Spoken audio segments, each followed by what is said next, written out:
I'm Brent Leary. Paul Greenberg. We are the CRM Playaz, and I feel weird. You feel weird? Weird. I don't have anything on my head. I'm But looking straight at the camera and not off to the no, side. you do actually have something on your head. It's just a hat, Right, but it's not like the a headset. headphone. Look who's the first person to say something today, Say something. Say and something. it's from. He's on YouTube watching us. Wow. Oh my God, What is he's a this? pioneer. He's a pioneer. He is something. He Probably is. the first time we've ever been started by YouTube. You know what? This is getting to be a trend. So Esteban was first LinkedIn user. Of course, you know who that is. He's Yeah. talking about from the best sports town. No, it's probably Mark. No, it's probably Bob Ferneckis from New York. and then Finn is third now. He used to be like first all the time, and then he moved a little bit to second because Christie started sneaking in there, and now Esteban is coming in. Wow. So I'm going with Portuguese or some dialect of something with this one. Self-aware. That's it. This is we're actually going to lead a meditation for the next hour. Rodney, Hey Rod. nice. Yeah, I think this is the first time I've seen him comment. That's cool. I like that. That's great. he's a Nice. good one, man. Thanks for joining us. One of the best. Esteban is Portuguese. Is that spelled that way? Portuguese? No, it's not. Yeah. Gonna Portuguese. have to ding you on the spell. Man, he's in rare form, isn't he? Wow. Oh my goodness, my buddy Todd. Todd Bethel. Haven't talked to you in way too long. I hope all is well. Thanks for chiming in here, man. We need to catch up. What does CTSD mean? I don't know, but he's a video production expert. Remember my very first two Social Biz Atlanta events? Yeah, of course. He I was there. in charge of the video production. Oh, I know him. Yeah, he very I good. met him. He and I stood outside actually of the hallway at the one where you got that really cool center. Yeah, that was to do at it. Georgia Tech's. I forget what center they called it, but it was Georgia. Yeah, Tech. really cool center. He and I stood outside talking about that. Yeah. Actually. Oh, look at I this. remember Todd. Larry. Another person we have, my friend. we haven't talked to in way too long. They're all. We got to have you on, Larry. You gotta come and join us at some point. We really want you to come on. Hey, Larry, indicate in the comments if you're willing to do it, and then we'll get a hold of you. We'll have your people contact our people, right? Just me and Paul. Or in name of the 21st century, your bot will contact our bot. Yeah, that. All right, enough of that. All right, so we do have a cool show ahead of us. Don't mind me. I'm testing out a new camera to see, if it's any good. And right now, it's looking really good. We'll see how it holds up. But we have a really cool show. You kind of probably, if you're here, you probably saw that we are celebrating 25 years of CRM Magazine. We're bringing, oh my goodness, one of our guests is in the green room, and his initials are Lynn Kyle. So I just thought I'd put that in there. All right. So in a short couple of minutes, we are going to bring out some of the folks that have been involved with CRM Magazine for at least some of those 25 years. I don't know how many, but we have publishers, we have editors, we have writers.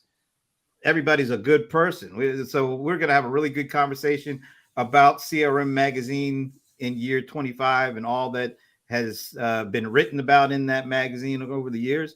But before we do that, we do have a couple of things to discuss.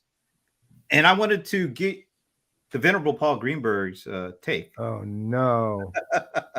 Well, he told me he couldn't make the show. Yeah.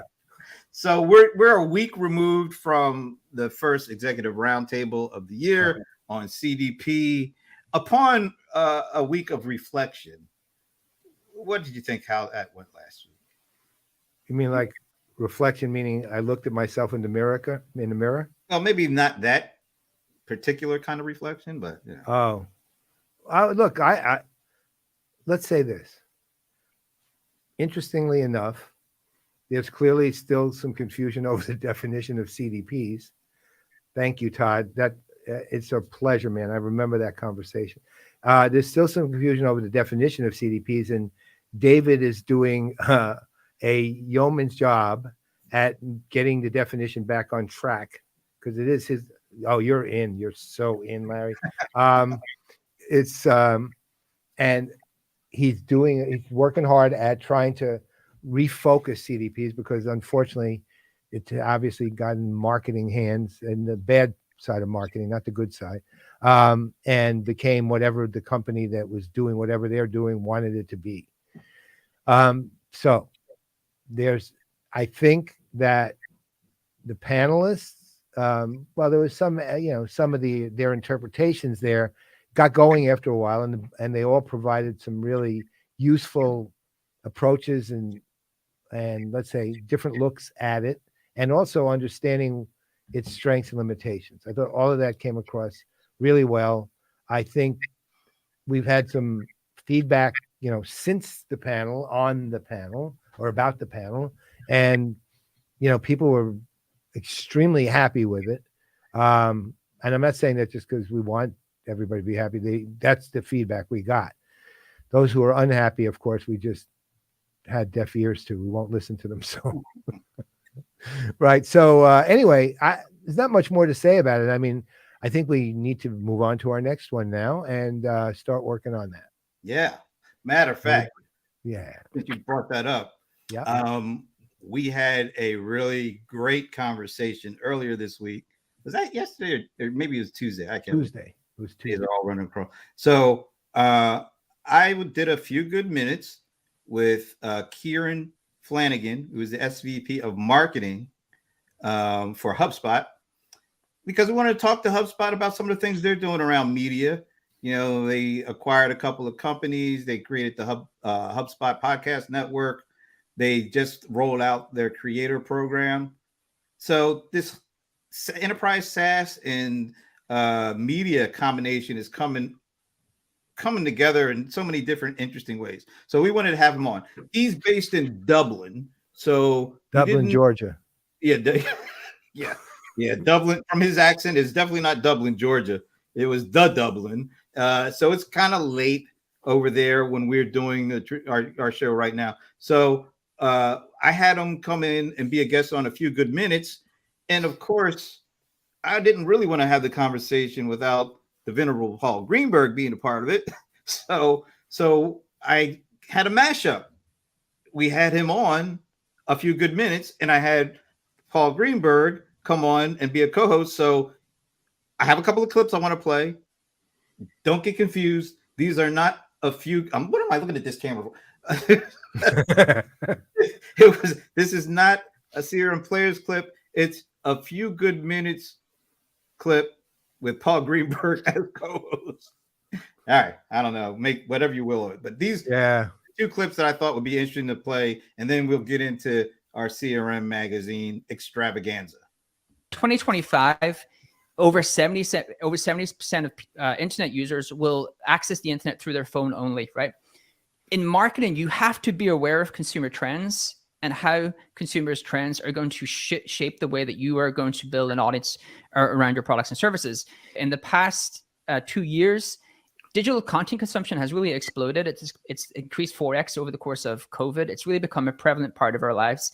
That is across podcasts, YouTube, all of these different things. And so I split media into education and inspiration. Inspiration is much more storytelling. Education is much where I'm trying to solve a problem for you.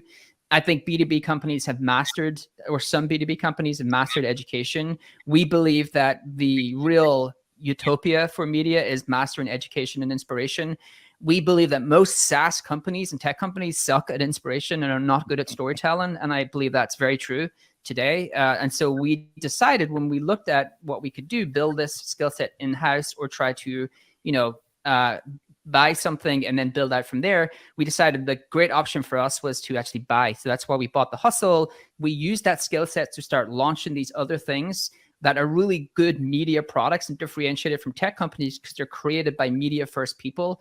The podcast network that's grown to millions and millions of downloads in a very short period of time, the creators program. But it's not just that. There's a lot of things we're working on behind the scenes where we're leveraging the talent that we've brought in to really learn how to do media correctly. I think the problem with most SaaS brands is they try to build the media capabilities in-house, in particular the storytelling, and what they end up is doing product marketing for their products. All right, so that's the first one. You notice the podcast already has millions of I guess downloads. So here's the last part of that I wanted to play. I mentally believe that YouTube could be disruptive for podcasts. I think they just released, I probably get the numbers wrong, like 300 million creator fund, or like pretty large creator fund where they will pay podcasters to create video shows. Why are they doing that? Well, if you actually look at podcasts, the biggest problem with podcasts is discovery, because there's no inherent discovery mechanism to be able to mass acquire an audience in podcasts. Whereas in YouTube, you have search and recommended videos and all of these things. So they could actually be very disruptive to the way we think about podcasts. We really want to own the places where we think is going to be really important for consumers in the future. I think podcasts is one of those areas. I think short form video is one of those areas. If you look at YouTube's numbers, much of its growth has come from stories. Where did they get stories from? Well, they just stole that from all of these other brands that were doing really, really well in stories, Instagram, TikTok. And like, to your point, in terms of like the different generations, you know, the younger the generation is, the less they actually want to consume and the more they want you to get right to their point. So there's an art in being able to create short form content that's interesting to people. And, you know, coming back to the things that I think SaaS brands want to create is this long form, glossy product marketing type content. And most people don't want to consume that content that way.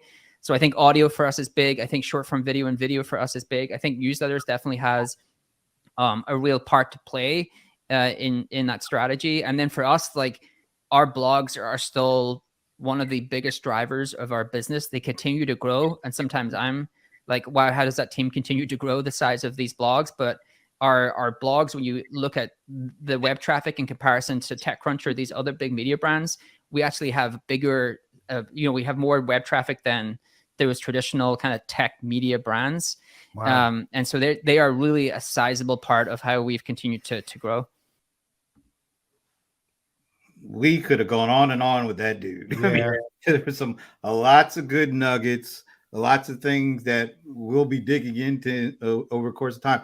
And also we kind of use that as a teaser because guess what? We don't have any specifics yet, although we know our next executive roundtable will be towards the end of June.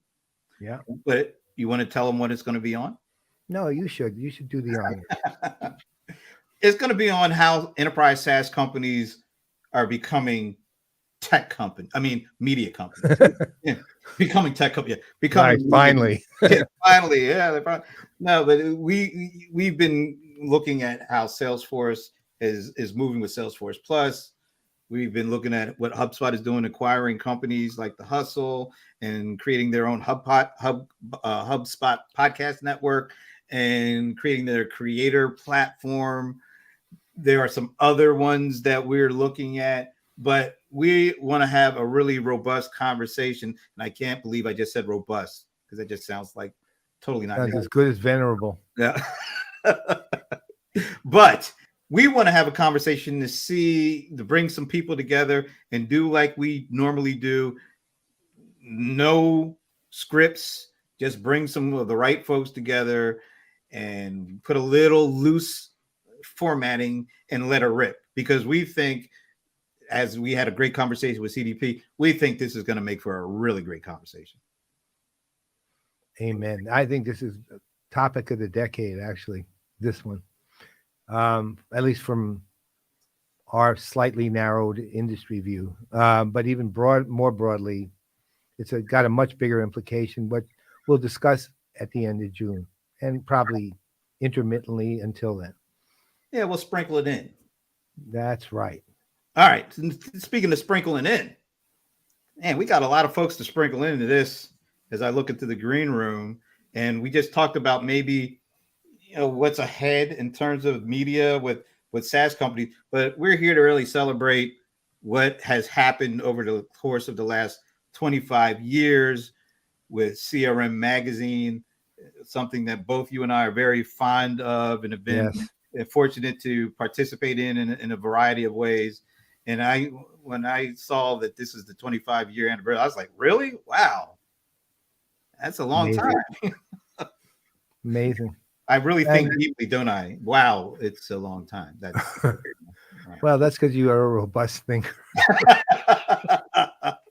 All right. Well, speaking of robust thinkers and writers and content creators, we couldn't get everybody on that we would want to have on for this show, particularly the one person that I know both of us would have loved to have been here, but she's like in Vegas or on a cruise or something. Cruise somewhere. On a cruise. Ginger Conley, who really was the first person I met at CRM Magazine way back when. So we wanted to have her on, but she wasn't able to make it. So with that in mind, do you want me to bring them all on and then? Yeah, listen, we're so friendly with all these people that we should just like bring them all on and say hi to everybody and get it rolling. He wanted to be a rebel and just comment on YouTube, but there's nobody there but him. So he moved over to LinkedIn. So here we are. Let me just roll folks out. Wait a minute. The first person I was going to roll out, your camera's not on, Bob. You got to get your camera on so we can see you. But right next to Bob, David Myron. There's the man. Talked to him in so long. David, good to see you. Hey guys, how are you? It's great to see you. It's great to be here. All right. Analyst David Myron. Yeah, and next to him there's Marshall. Look at his title. Caught me by surprise. Hey, Marshall. A pint of view. The man behind and in front of a pint of view. Indeed. Good to see you. Good to see you. And especially good to see David, who I never see anymore. Well, nobody ever sees anybody really, but virtually. Yeah. Well, but we're seeing them now. We're also seeing Lynn Kyle. Clee. Is that Clee? Yeah. Yeah. Hey. Hey, how's it going, guys? Good to see everybody. Long time no see for all of us. That's right. Well, you're holding the torch now, man. The man continuing the torch. Yes. Carrying that torch. And not to be left out here, Dennis Pomberian. That's right. Hey. Another one of the Good to see you. Major contributors always. Hey, everybody. Nice to see you all. Yeah, so this is really a reunion. It really is. And unfortunately, like, Bob Ferneckes, I saw him for a split second, then he went in hiding or something. I don't know what happened to him. Do we need to put out an all points bulletin for Bob? Bolo. Yeah. Be on the lookout. I've been watching NCIS too long. Probably off scaring up a camera or something. Yeah, maybe that's it, scaring up. Well, first of all, folks, thanks for joining us, taking time to join us and celebrate. And I'm serious, celebrate 25 years of CRM Magazine. Lynn, how long have you been at CRM Magazine? I joined IT Information Today in 2006, and I started on CRM in 2010, 2011, 2010, I think it was. Okay, so wow. David, when did you get there? Oh, hi. Can you guys hear me? Yeah. Oh, okay. I had a delay issue, and now I think I just solved it. I started at CRM Magazine, I think in October of 2001 was when I first started. I was a senior editor covering contact center services. Initially, I just started out as a generalist, and then I focused on customer service and support. Yeah. Wow. Back in the early days. Yeah, right. Back in the earliest days. And Marshall, when did you start writing A Pint of View? Pint of View would probably be, what would that be? June 2005. Wow. I joined the magazine in March of that year, and we just very quickly decided that I was too much of a loon to be contained to normal articles.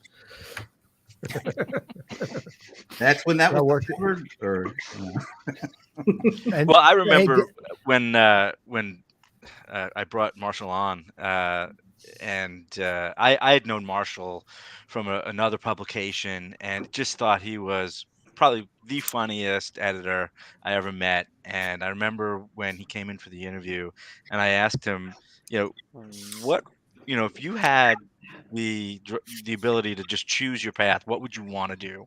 What kind of writing would you want? And he said he'd like to be a humor writer. And I thought about it, and I'm like, we have to do this. And as soon as he said yes to it, we just created Point of View and didn't look back, and it was an amazing run. Yeah, it was. Well, it was my favorite thing for years and years.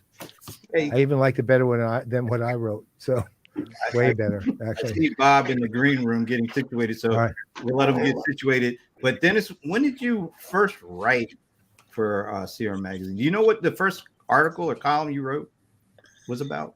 Oh gosh, I have it all on my computer. I could have looked it up, but no, I don't recall. I think I started writing when I went independent in January of 2004. And I'm pretty sure the first issue that I wrote for was printed on papyrus. Wow. Okay. That's when they had just changed from stone. I remember. Yeah, Stone tablets. it was a big improvement. We're all about technology. That's right. The All the first publication in the industry to write on papyrus. Are you sure it wasn't tablets? I bring you these 15 rules of 10 Commandments. Boy. All right. Looks like Bob is all situated. I see him getting a glass of water. Bob Fernekes. There you Hey are. guys! Wow, great to see everybody. Brent, Paul, David. Oh my gosh! It's on the Yankees. Hey, how are you, Dennis? Len, Look at the Marshall. logo. Looking That's good, Bob. David's face there. All right, Isn't Alex. Wasn't it that I thought only the Yankees celebrated Old Timers Day? Hey, Bob, when did you get to Info Today? Well, we actually started CRM Magazine, which was actually Sales and Field Force Automation Magazine when we started it, and that was March or April of 1997. And we were bought by Information Today a year after 9/11. So that was what, 2002? That would make it 2002. So yeah, that's when I joined Info Today, and we had a couple of brief ownerships in the year in between that, in the year between 9/11 and 2002. So yeah, it's been fun. It's been fun. We've moved several times,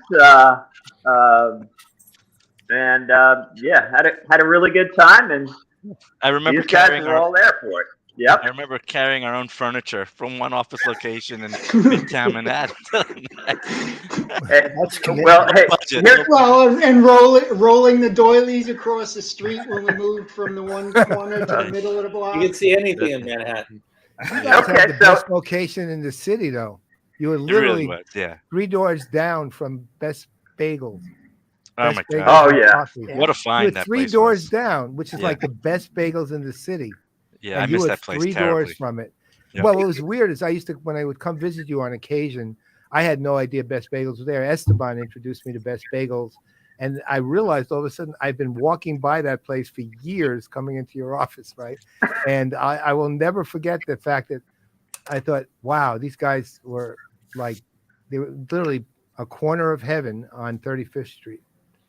Yeah. Right? That was and like a machine. I mean, they could get through a line like nobody's business. I don't know Yeah. how they did Very it, but efficient, they, yeah. they just really. But I heard their blueberry Awesome. bagels weren't all that great, so they're not. Oh, there they go. They don't have them anymore. All right, so Bob, can you give us Yeah. the origin story for the magazine? The origin story? Yeah. Well, we launched in 1997. Tom Villani was the publisher. He came from AT&T and had done a lot of things in mobile computing and was a great salesman. What he told me is when he first got hired, the name of the magazine was proposed to be Sales and Field Force Automation. That's And right. he said, I don't really like that. It should be 2 different magazines. And they said, well, that's the game plan. Once we get rolling, it's going to become two different magazines.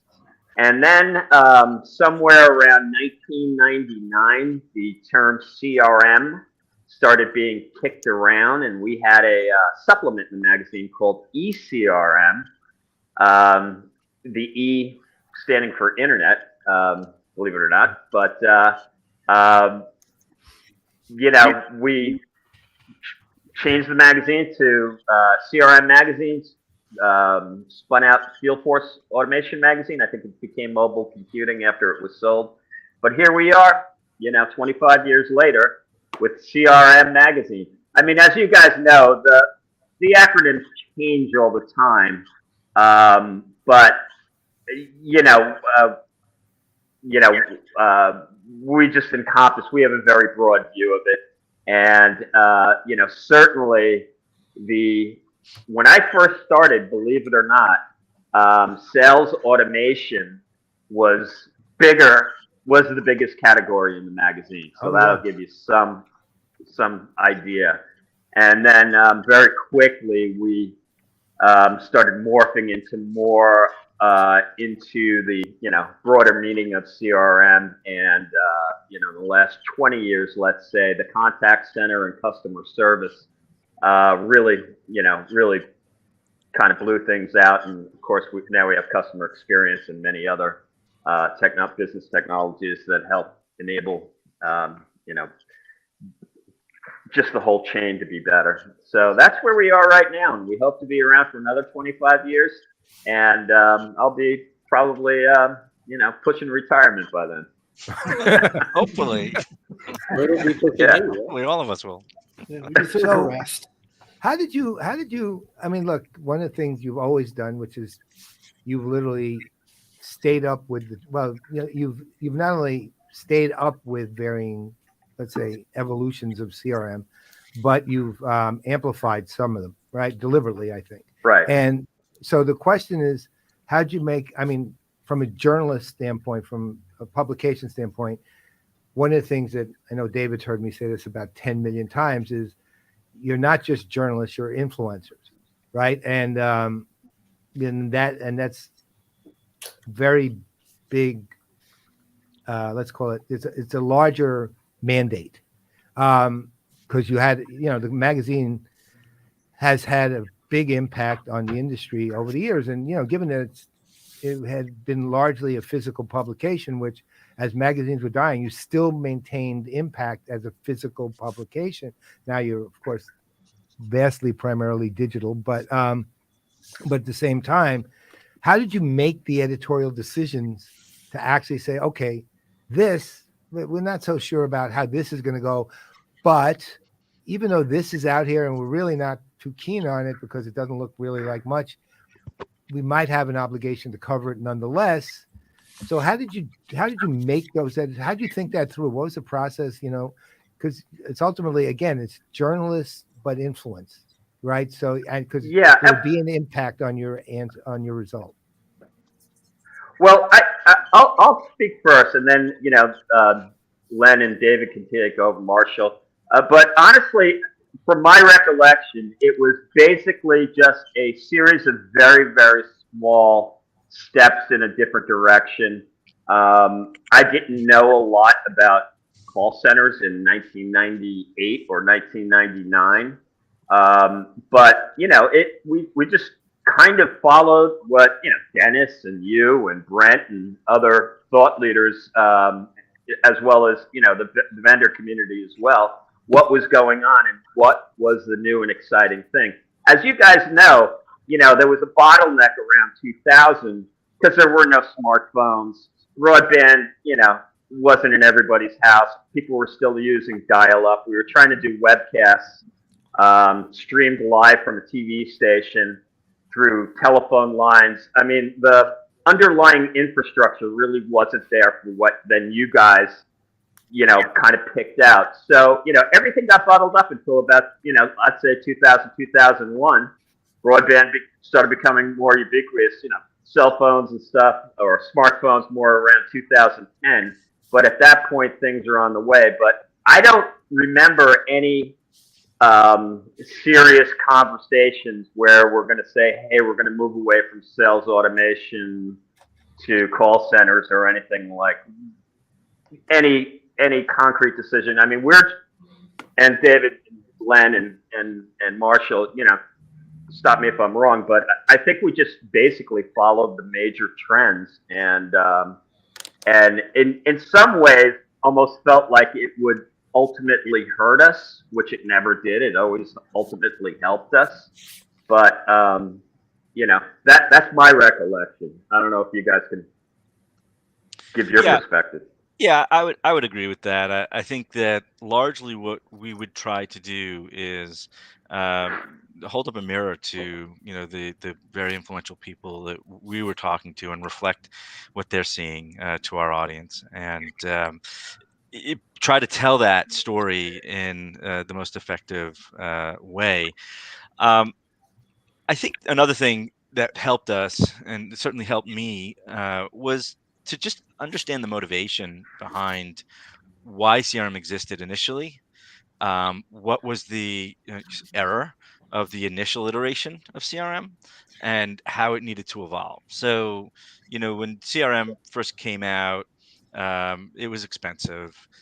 It came off as this sort of business panacea that would improve the entire enterprise. I think the promise was it was overhyped and initially just underdelivered. There were a lot of challenges with it, and it essentially became this sort of really expensive Rolodex. And when you try to understand what was the motivation behind that, and largely it was because organizations would lose their top salespeople and then lose their top customers because the salespeople would take their customers with them. And so, to prevent that from happening, they wanted to capture all that great customer data and store it so they can maintain those customer relationships. So that's fine, but when you think about the impetus behind that, it's really out of a need for self-preservation. It's really to preserve those relationships that existed so that they don't leave the company. And when you think about that from a customer's perspective, you start to realize, well, okay, well, that's good for you, company ABC or XYZ, but you're calling this CRM, customer relationship management, and it's not really doing much for me as the customer. And so there was this wave of recognizing that you needed to think about the customer first. You need to think about this outside in approach. And so that was a big shift for CRM, probably around 2005, I think.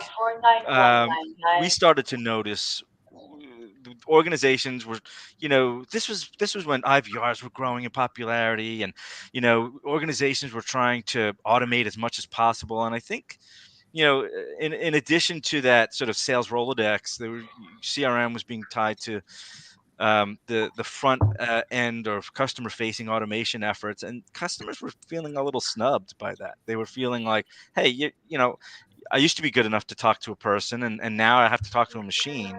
And so when you look at those types of uses, customer facing uses, it really focuses on the business, and it benefited the business, and in small ways benefited the customers. But I think organizations needed to do a better job at that time of focusing on customers. So there was a huge shift toward focusing on the customer. And then we just kind of said, okay, well, let that be your driver, right? If that's your driver, putting the customer first is your driver, then how do you look at CRM? Then how do you look at technology deployment? And that really changed the discussion, and I think forced a lot of vendors and industry professionals to think about CRM differently, and it set it on a new path.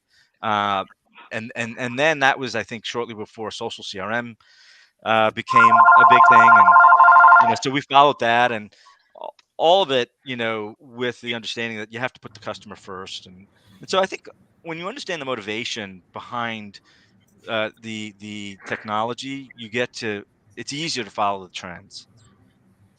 So, Yeah. Len, if your phone stopped ringing, I have a question for you. It's a sort of a follow-on from David. So, David leaves, you come in, and what what was different about the decision, given you just wrote that piece, for example, the two pieces on basically the history of CRM. What was different that you had to consider than, say, what David had to consider throughout his time? Well, I mean, it's really basically a continuation from what I've noticed. I mean, CRM is, I don't want to say we're reactionary, but in a lot of cases, we've basically followed the larger technology trends in general. Like David had said, when CRM first started, it was more or less a glorified Rolodex. Then as different larger technology trends started developing in the world outside, they kind of forced their way into CRM. So we had things like email all of a sudden became an issue.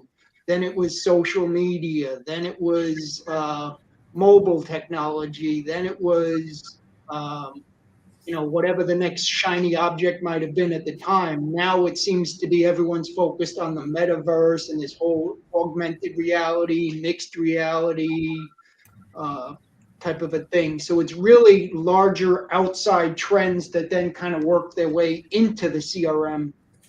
And that's one of the things that we've kind of been using as our guiding force for where we take the magazine and which direction we go with our editorial coverage and what kind of things. Like I said, it's not necessarily reactionary, but it's kind of looking at larger trends and how they play into our specific world. That kind of. So it's both an evolution and a continuation, and basically. Yeah, exactly. Yeah. So Marshall, I got something for you that look, when you and guys started with humor, first of all, I thought, aside from the fact, I just think you're a great writer and you are genuinely funny with content at the same time. So here it is, 2022, and all of a sudden content is everything again.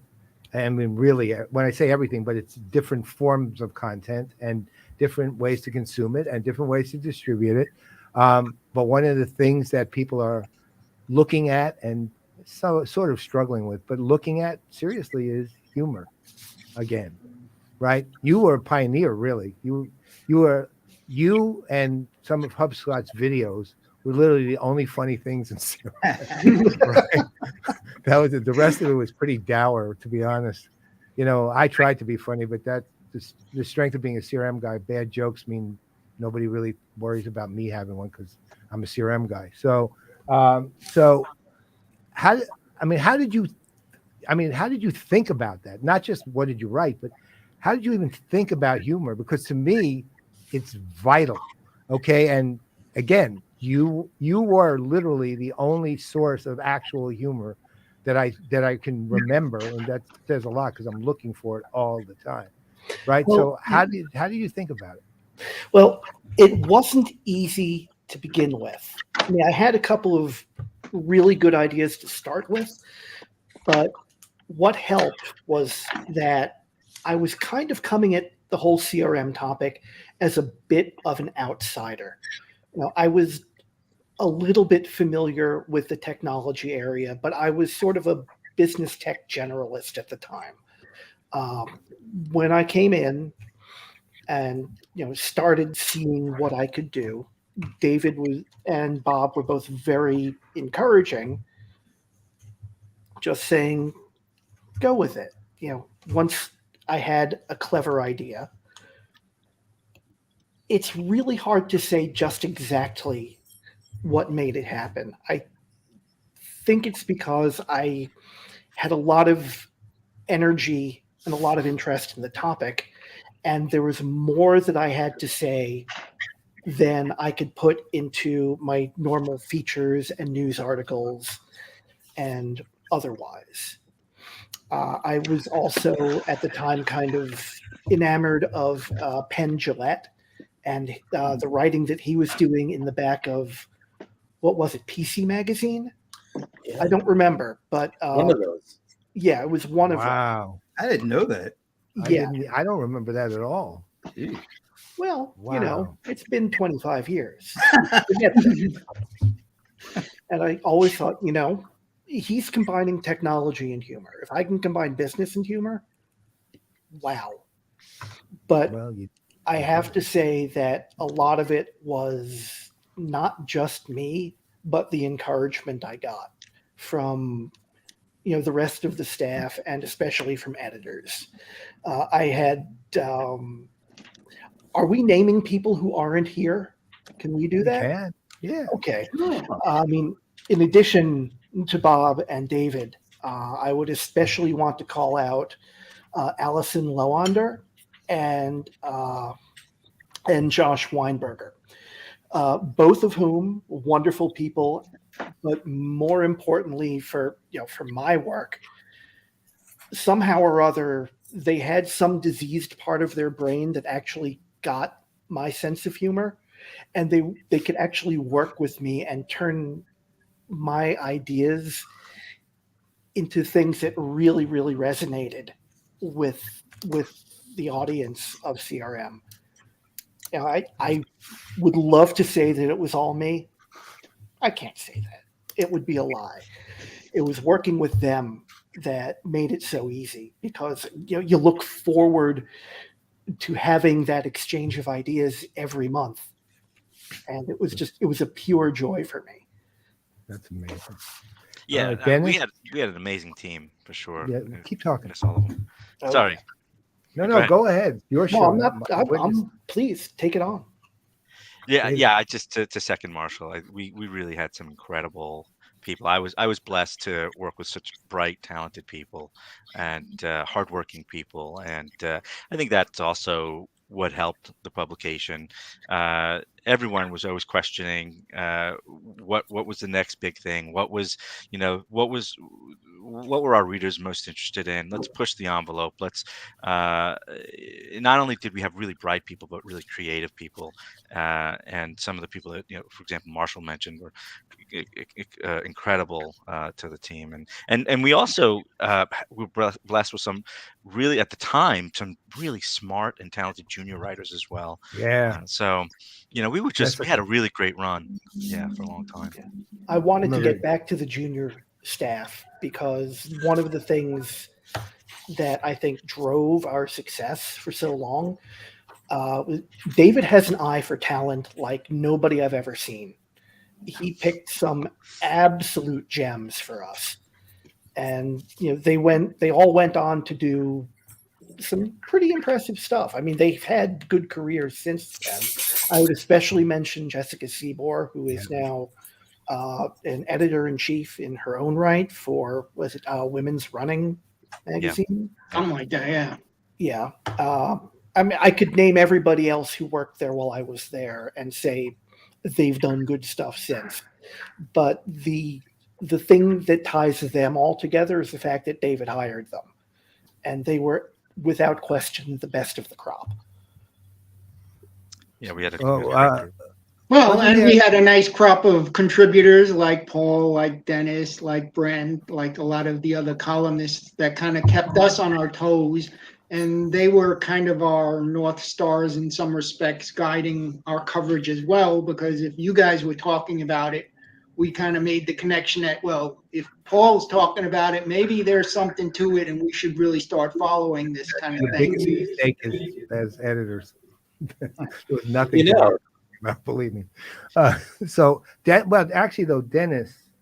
So, Dennis, you've had the same experience, well, similar experience to what Brent and I had contributing to, and we all were, very regular contributors.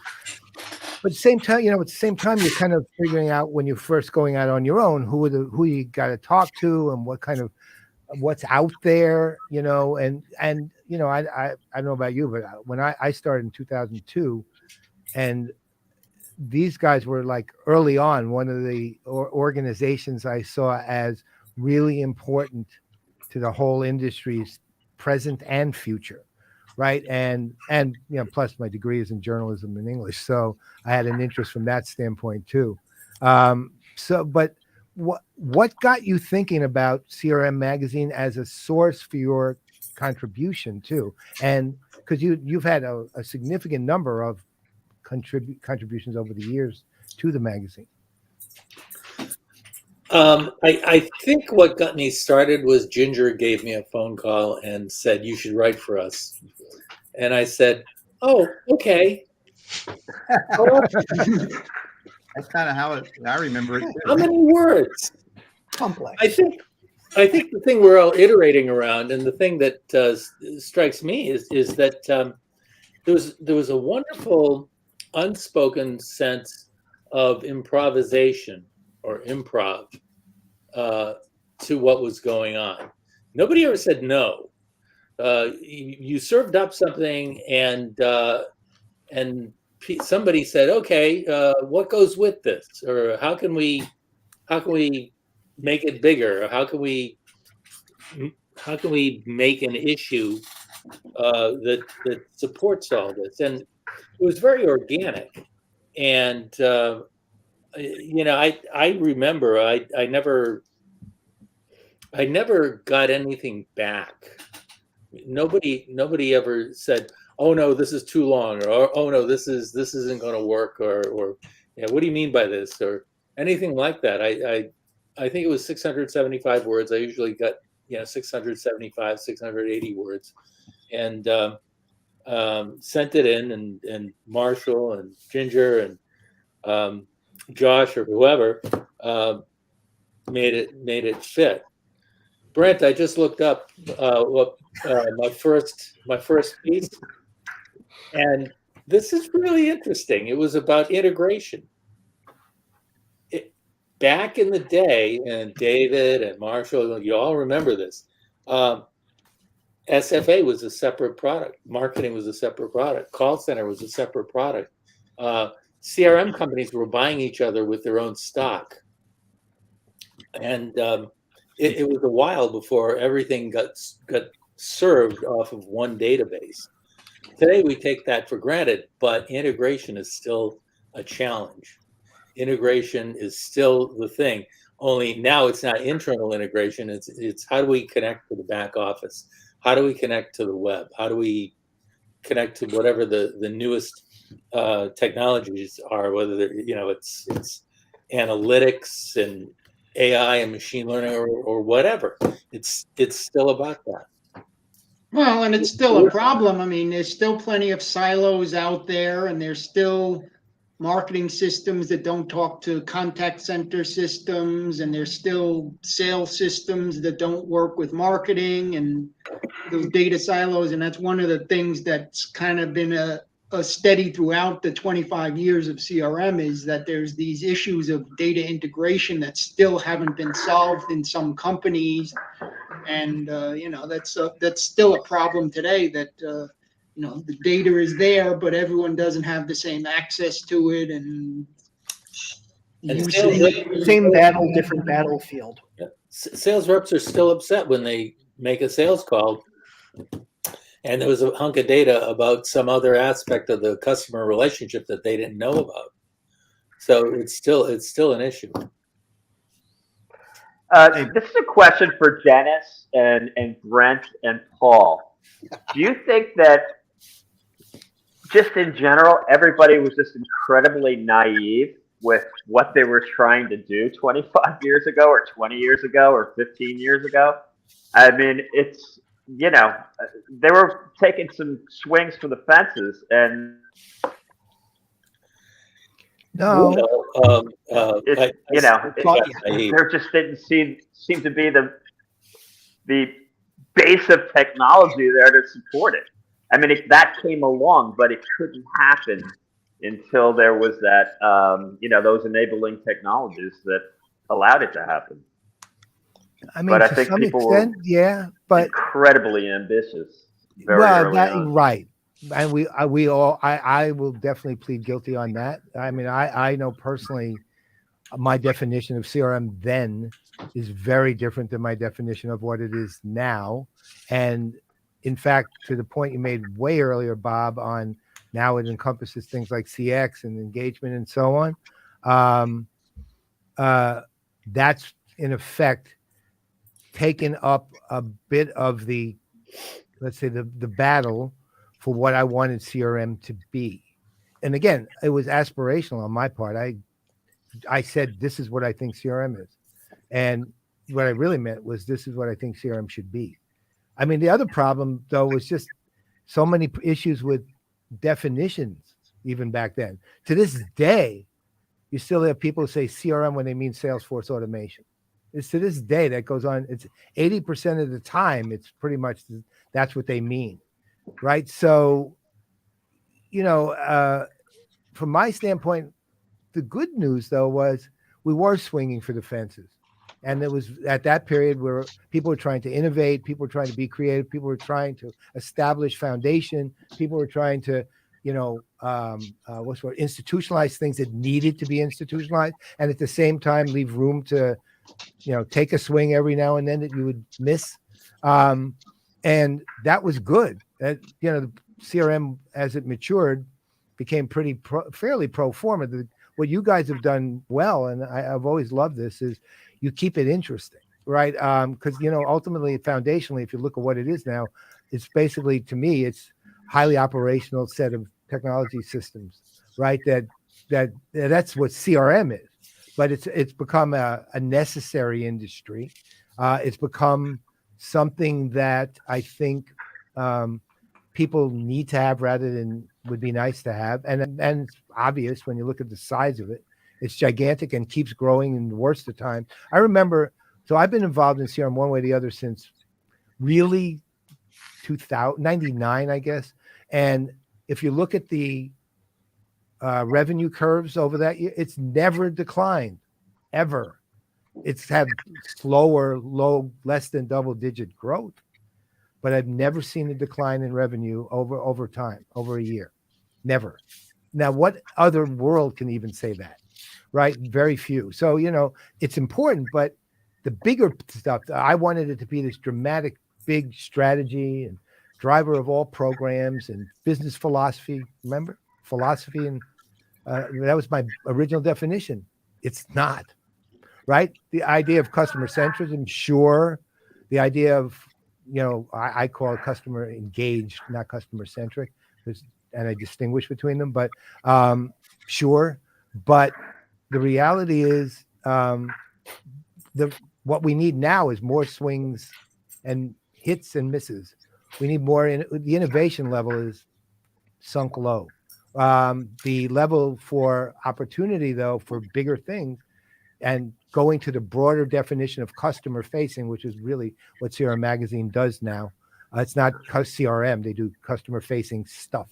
I think there's plenty of room for taking a big swing. And I wish it was more of that. That was what, to everyone's point, that was what was so exciting. Dennis described it perfectly, improv, right? That was what was so exciting about all of it. And I think, it hasn't lived up to my definition, but that doesn't mean it hasn't lived up to its definition. I think it was good for us, not as good for the industry. And let me explain where I'm going with that. As a source of information, news, ideas, and the occasional joke, CRM Magazine could go in a number of different directions, sometimes in the same month. But over time, as we all have noticed, the concept of CRM has broadened and spread almost to the point where CRM doesn't have its own meaning anymore. It's a huge umbrella under which we have a number of different technologies, number of different processes that we might not have considered being part of that family back when we started. It's one of the reasons why we moved to new acronyms, why there would be, CX or CEM or customer journey orchestration or any of the other things that people try to use to differentiate what they're doing from the CRM industry broadly. For us, it was good. We were a source of all that information and ideas. I sometimes worry if maybe, this is going to sound self-serving, and I'm sorry about it, but I sometimes wonder if we were too influential, if maybe it's our fault in some ways that the pool got so diluted. Is that possible? Am I reading into this wrong? Well, as long Not as sure the how pool to didn't get explain it. diluted with certain things, I'm all right. All right. Cherry Coke? That's okay. All right. All right. This has been great. I'm so sad that we have to kind of end this because unfortunately I have a hard stop. But I wanted to ask if each of you could take a whack at this question, and Anand are one of our players in residence, and I like to call him the golden smog or the golden voice of CRM. If you've ever heard him, you know what I'm talking about. But maybe each of you could take a whack at this, just a quick stab. What do you all wish that the CRM industry could really improve on today? Who wants to go first? Nobody. Okay. Did you call me? Is that? Yes, I did. Oh, okay. It's interesting. I took a detour in 2016 when I left CRM Magazine. I was out of the industry for about 5 years. Came back this past fall.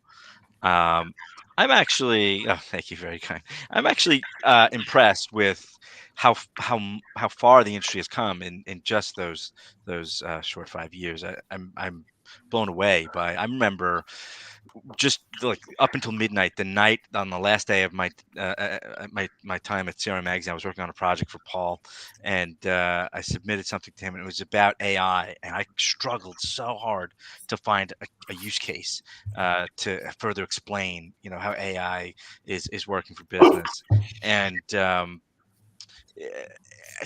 came back this past fall, and there's so many use cases for AI, especially in the contact center where I'm focusing my attention. I would love to see, one of the things I remember CRM focusing on back then. One of the best decisions I think the publication made years ago was focusing on the outcomes, and coming back into the industry, while I'm impressed with a lot of the technologies, I'm worried that there's yet this turn back toward the technology and what can the technology do for me? Um, and it's putting the technology first in those discussions. So I would like to see CRM revisit the discussion of what is your business problem? What are you trying to solve? Let's focus on you, the customer, because AI might not be the answer, and maybe the version of AI that you're thinking of might not be the right answer. So focus on the business problem. I would love to see the industry get back to that. At least from what I'm seeing, we might have taken a bit of a detour. Marshall? Well, and Oh, I'm sorry. Oh, Len, go ahead. Go, Len. Go ahead. Well, a part of it too is that it's gotten away a lot of times, I think, from the strategy and the people and the process part of it, that everyone's looking for some kind of new technology to solve the problem, rather than getting back to the heart of the people that need to do this need to be trained in this kind of technology.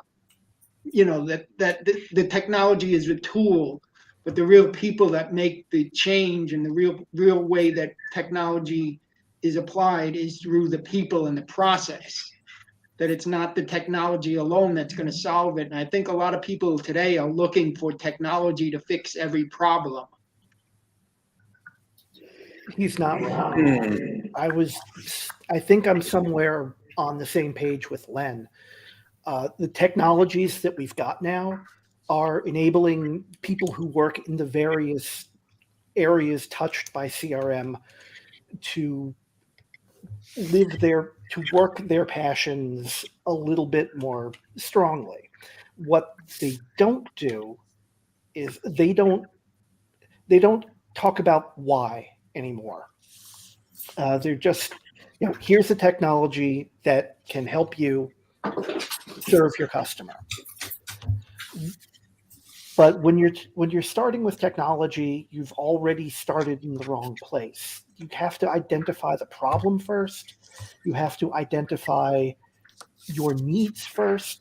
You have to have a philosophy about it, and that's when I first started learning about it, is coming from David, is I got the idea that CRM is not people, processes, and technology. CRM is a mindset. And I think we've gotten away from the mindset a little bit too much. We need to go back, or at least add back in the idea of finding the problem, laying down the right connections from A to B, and getting everything else the hell out of the way so commerce can happen. See, I think I agree with a lot of what you guys have said. It occurs to me though that CRM has inevitably made the customer too passive, and we substitute technology for encouraging the customer to be more vocal. Customers aren't going to be all about our products 24/7. They're going to care about our products when they need to buy them, when they don't work well, and maybe one or two other times during the life cycle. But I see CRM as this great big vacuum cleaner that's sucking in all kinds of data and trying to read tea leaves about what customers want. And I don't know how to do it, but I think it's going to be important to enable and empower customers to be more vocal, so that we don't do all that vacuuming. Because I think all that vacuuming has a limited return. Sorry. I think you guys, I missed part of what you were saying. Has a little problem here, but I honestly believe, taking a longer view, that things have improved so incredibly well that the guys that were swinging for the fences in 2000 hit their mark or more, way beyond what I ever thought they were going to finally achieve. And I honestly think in the last 2 years, with the pandemic and just a major shift in the way the digital transformation, digital first projects push forward, just having people really embrace the digital side of their relationships with companies. I honestly think it's been a tremendous success. I don't know how. As somebody said, we threw up a lot against the wall. Some of it stuck, and we continued in that direction. But I think it's been, overall, that customer expectations always go up, so it never looks like you're gaining any ground. But there has been a lot of ground gained. Thank you. Wow. Absolutely enjoyed this conversation, the reunion. And David's lights are about to turn off, so I guess we gotta Put it in order, David. It's been fascinating. PG, got anything else before? I'm good with what I heard. Absolutely. Thanks again, guys, for doing this and coming together, and maybe thank you. If we're all around for CRM Magazine and 50, that will be something. We'll see. And be all together here. But it's been awesome. Thank you, guys. Happy anniversary, guys. Yes, David. Thank you. Love you guys. Thanks to everyone for your contributions. We wouldn't have been able to make 25 without all of you. Thank you. And on behalf of all the fellas there, I'm Brent Leary. I'm Paul Greenberg. And we can't leave Minnie out of this. We'll see you next week.